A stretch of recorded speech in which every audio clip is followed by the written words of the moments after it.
sir. Ito kasama natin sa Lalamove. Ingat. Si Kuya Mark. 5 months na siya sa Lalamove. 5 months ongoing.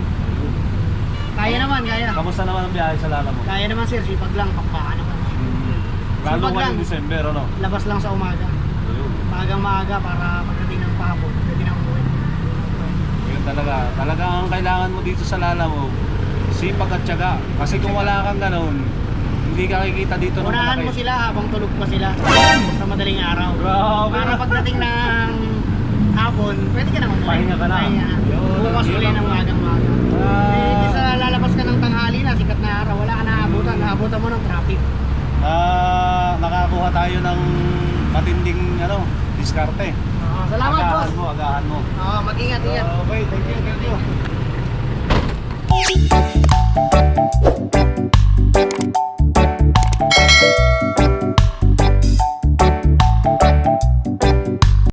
Good day mga Katito Bar. Kami po ay muling babiyahe na ni Kuya Rosen sa Lalamove. At ngayon po ay December 19. Alas 10 na ng umaga. At tatry natin kung makakamagkano tayo, kung medyo hahabaan natin yung oras natin sa pagbiyahe sa Lalamove. Samantalahin natin ang napakaraming booking sa Lalamove at ang matataas na high demand kay Lalamove. So biyahe na tayo sa umagang ito. May nakuha na tayong first booking for today. Tawagan natin. So dito lang 1 kilometer lang yung layo, SM Santa Mesa. Tawagan natin kung pwede nang pick upin. May naka-note pa, do not delay.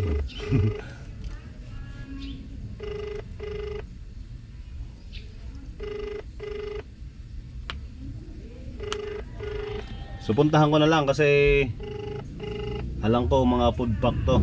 Siguro Jollibee o ano.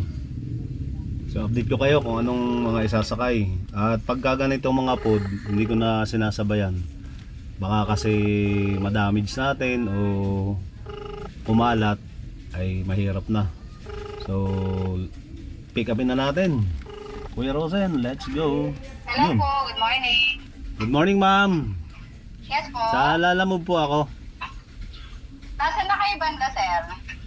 Dito po Bima pa, malapit na dyan. Sige sir, papalabas na lang kami.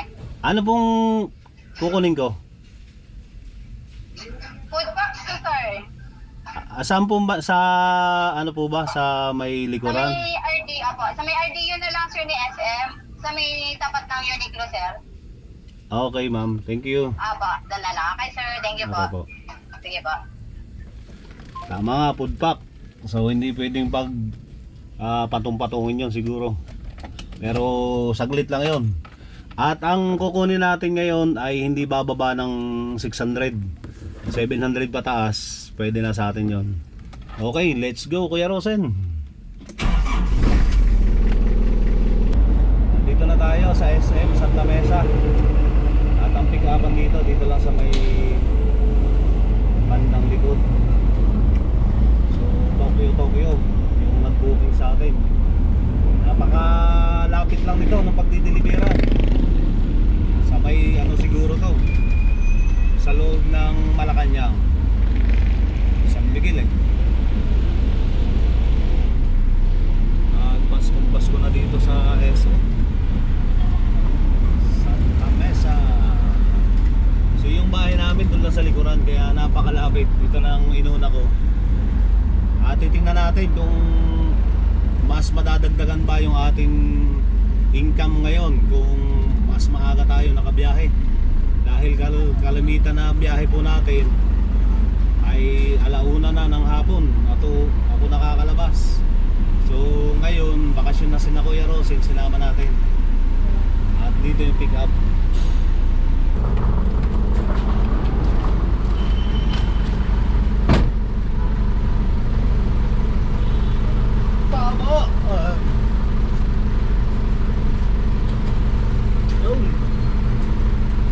Pwede pagpatungin to. Sa bagay wala naman kung meron pa ba? Sir, ito lang. Meron pa? Walang sir. Saka yung pullman.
nagmamadali kasi mahigpit dito.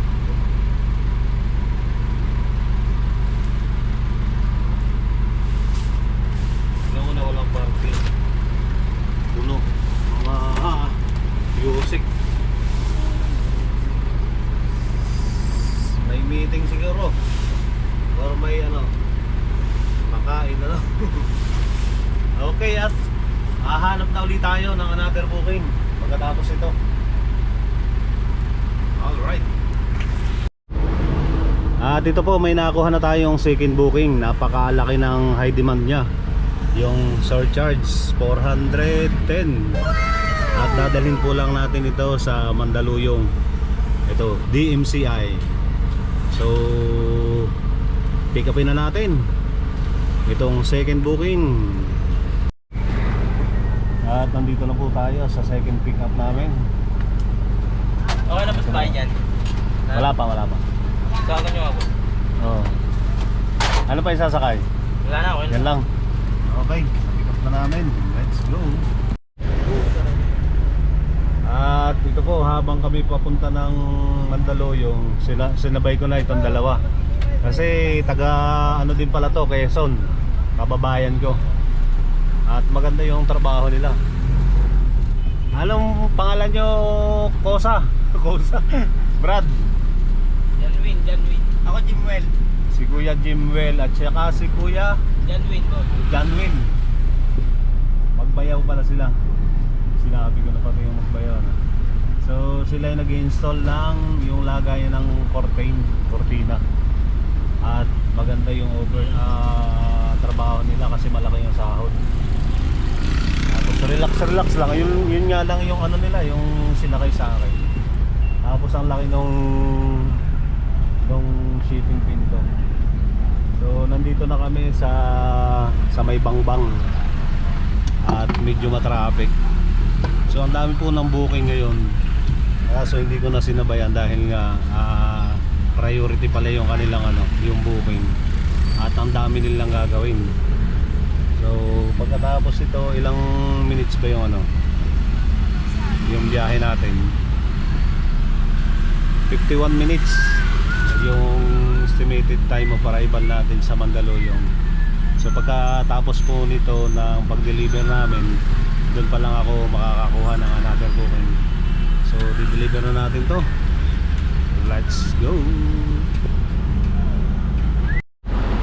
Ayan na, naibaba ko na yung dalawang kababayan natin. Mag-install sila dito sa DMCI building. At yan ay titingnan natin yung booking dito kasi walang walang signal dito sa basement.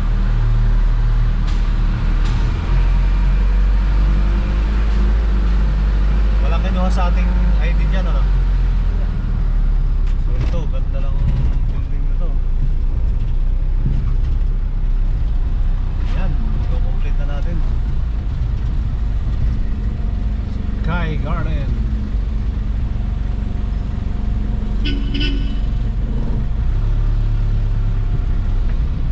Kami po ay kumain muna ni Kuya Rosen. Katatapos namin kumain.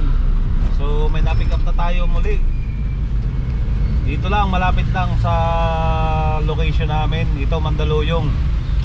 At dadalhin namin sa Antipolo. Ang laki ng booking niya kasi 1,799. Wow! Yan po.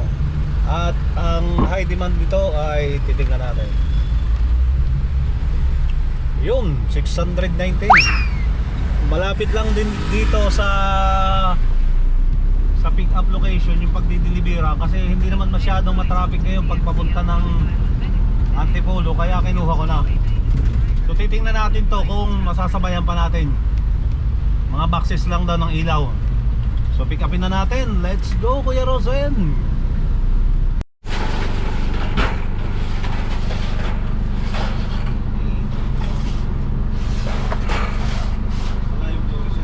Meron siya nandun.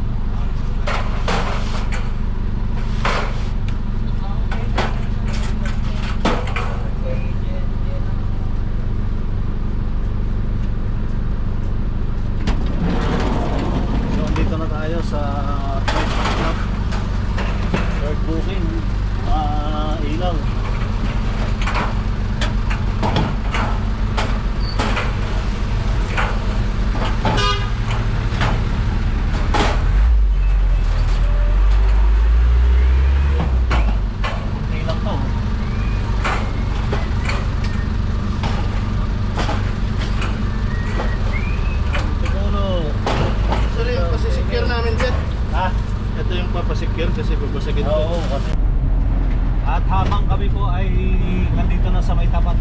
Quezon Galleria ay may nakita kaming booking dito sa White Plain.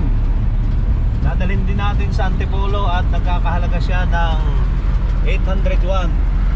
So pag pinagsama po itong dalawang booking, 1799 plus 801, 26 po yung booking na to papuntang Antipolo. Same location yung ating pagdadalhan. At malapit na po tayo dito sa kasabay na booking. Pang-apat na booking natin to. Kukunin na natin 12 minutes, nandun na kami. At dito rin yung daan namin, saktong-sakto. Ayan. Pick-upin na natin, let's go!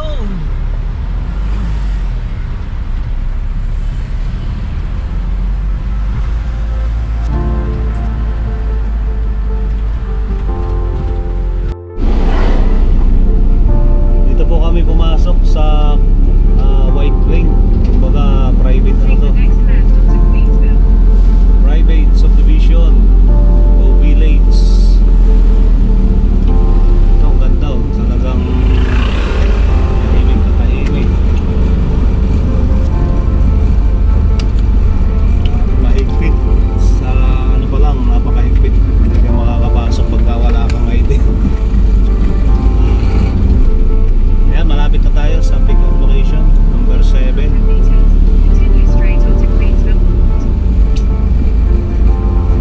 Minsan nakaka-pick up na rin ako dito. Before pa yun, nung mga pandemic.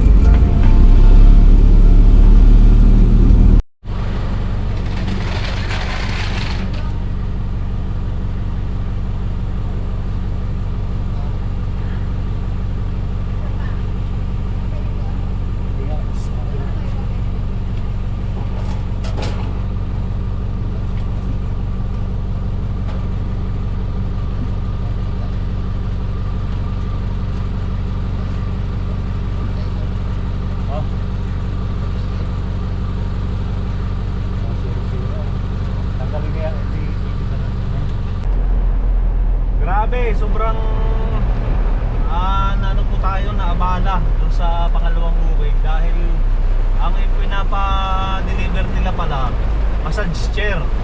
So nakabox siya, tapos sobrang bulky po na napakataas, hindi kasya dun sa entrada nung hulihan natin. At ang system pa nito, sobrang natagalan kami nung sa drop off, hindi kasi sumasagot.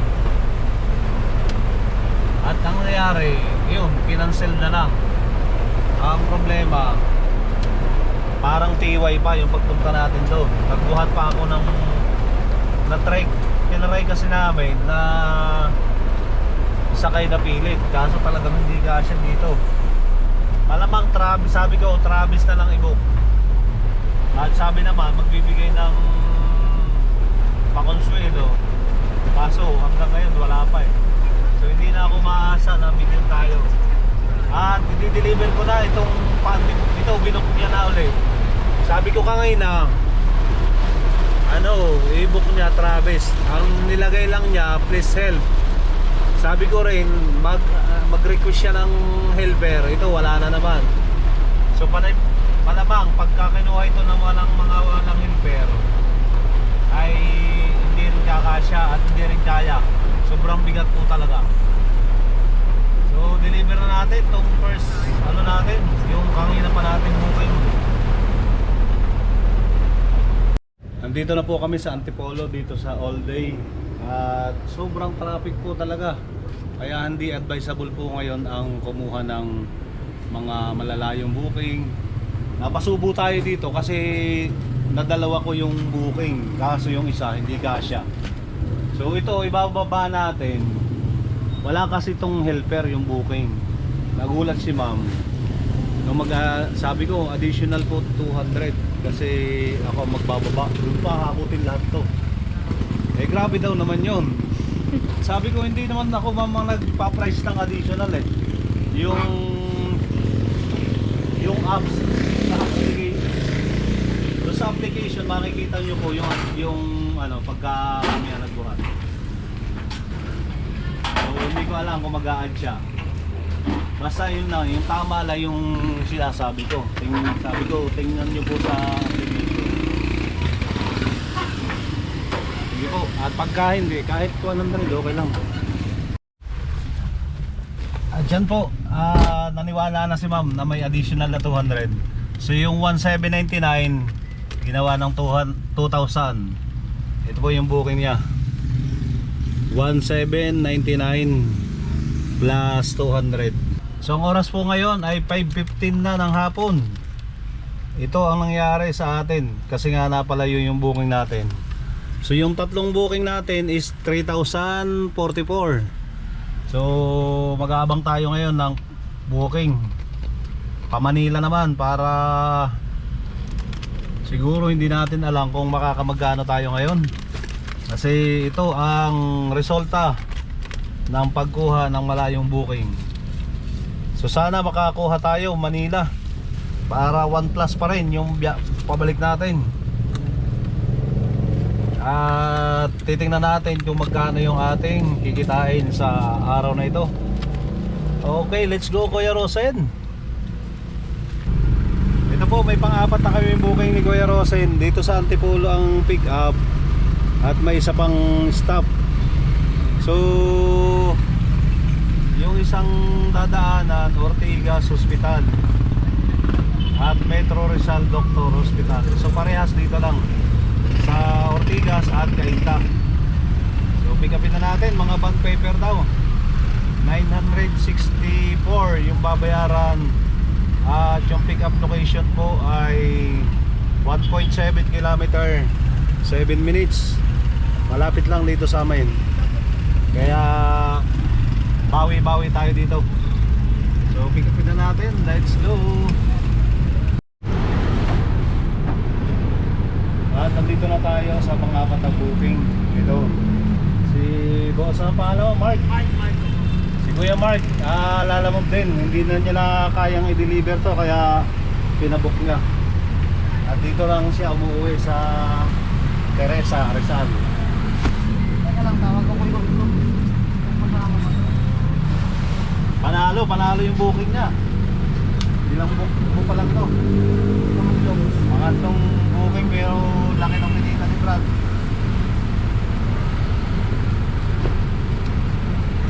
Kaya hindi niya na kayang, kasi babalik pa to ng ano, Sabi mo, tatlo lang yun Ortigas. sa Assumption. Kaya ito, dalawang drapo. Number 5 dito. Yung una, sa Brookside. Ito sa may bandang Pasig na. Ito pa isa kuya, last na daw to. Ito. Ay, upo yan. Sorry din yun. Hindi nakita ko. Hindi po. Wala. At ito po, na-drop off na namin yung unang drop off dito sa hospital ng Ortigas. Ortigas Hospital.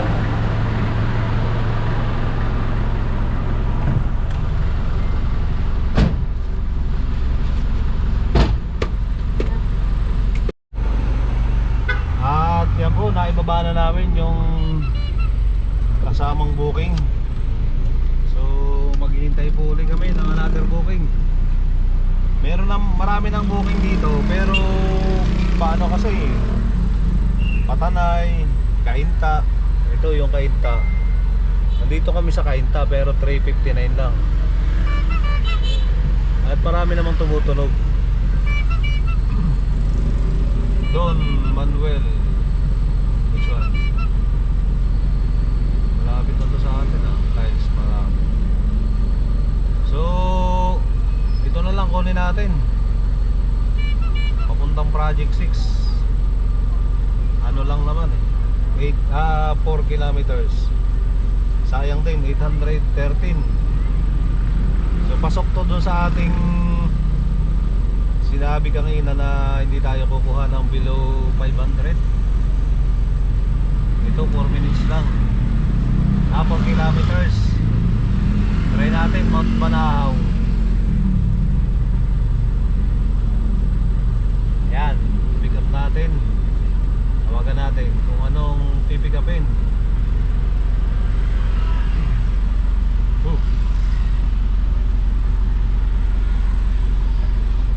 Sige po. po, update ko kayo kung anong maisakay natin dito. Ito mga katito bar, may share lang ako kasi ngayon lang sa akin nangyari to. Nandito kami sa Cainta, tapos yung booking Cainta, di ba? Cainta yung lalabas. Tapos pagka ipinin ko, siyempre pupuntahan na natin yung pin location. Dito ako dinala talaga sa tamang nakapin. Pero nung tinatawagan ko na yung pick up sa Rodriguez, ano pala, sa may Banawe. Paano nangyari kaya yun? Ito po, yun nga, oh, nakalagay dito, nakanote dito Rodriguez, Dunya Josipa, Quezon City. Pero dito sa unahang booking, Mount Banahaw, Cainta, Rizal. Grabe naman yung nangyari mga booking na ganito. Yung kanina cancel kasi ang laki nung isasakay. Tapos ito, baliwala na naman yung pagod natin dito. Ilang cancel na yung nangyari sa atin ngayong araw na to? Isa, dalawa, tatlo,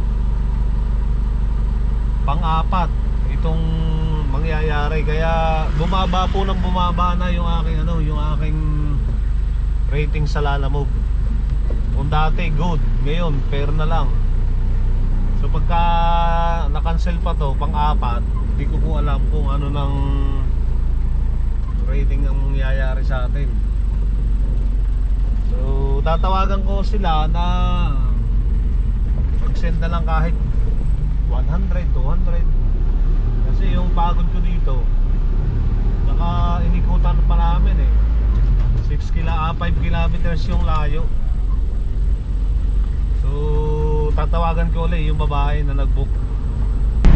At ito po yung ating nakapalit na booking doon sa na-cancel.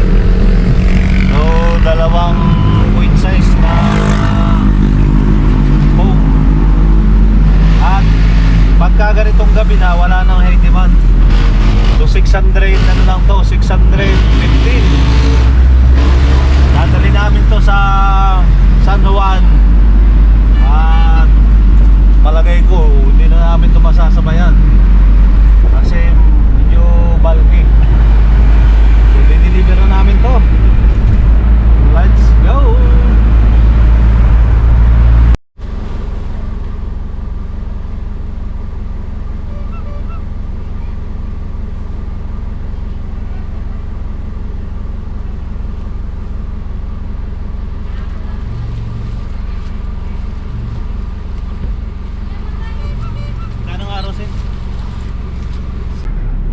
At ito po, may nakuha na ulit tayong pang-anim na booking.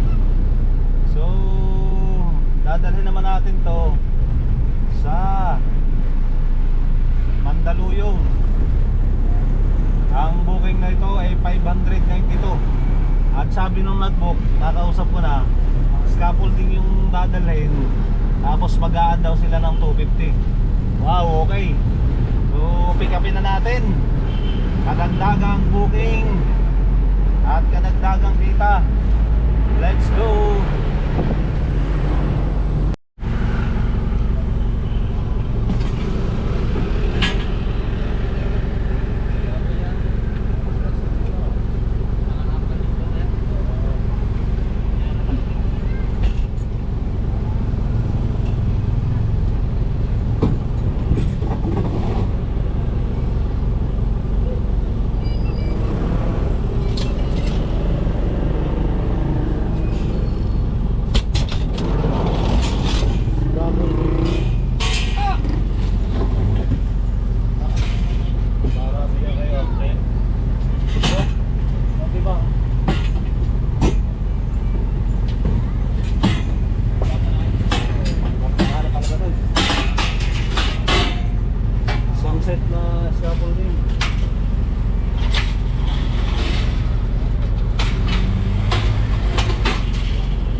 Ito po yung aming pang-pitong booking for today.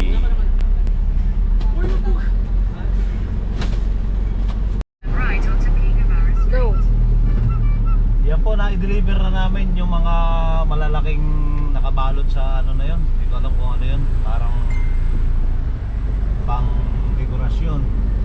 At habang binababa po nila yon, pinakuha ulit tayong booking. Papunta naman ang Santa Mesa. Dito lang sa San Juan din ang pick up. Dadali natin ng Santa Mesa. At napakarami pa po ng booking ngayon. Ayan. Maria, nakahinta. So dito ako bumawi sa napakalalapit. Ang halaga 556, 565. At may mga tips sila. So nakakatawa kasi nga talagang dito ang buhay ng booking sa malalapit lang. So mga gamit naman sa catering, yung pipick upin natin dito. At titingnan natin kung may makukuha pa tayong malapit lang. So pick upin na namin itong mga gamit sa catering. Let's go! So andito na po kami sa drop off dito sa Santa Mesa sa Bacaod. At pang ilang booking natin to. Tingnan natin. Siguro po ay pauwi na kami kasi malapit na po sa bahay.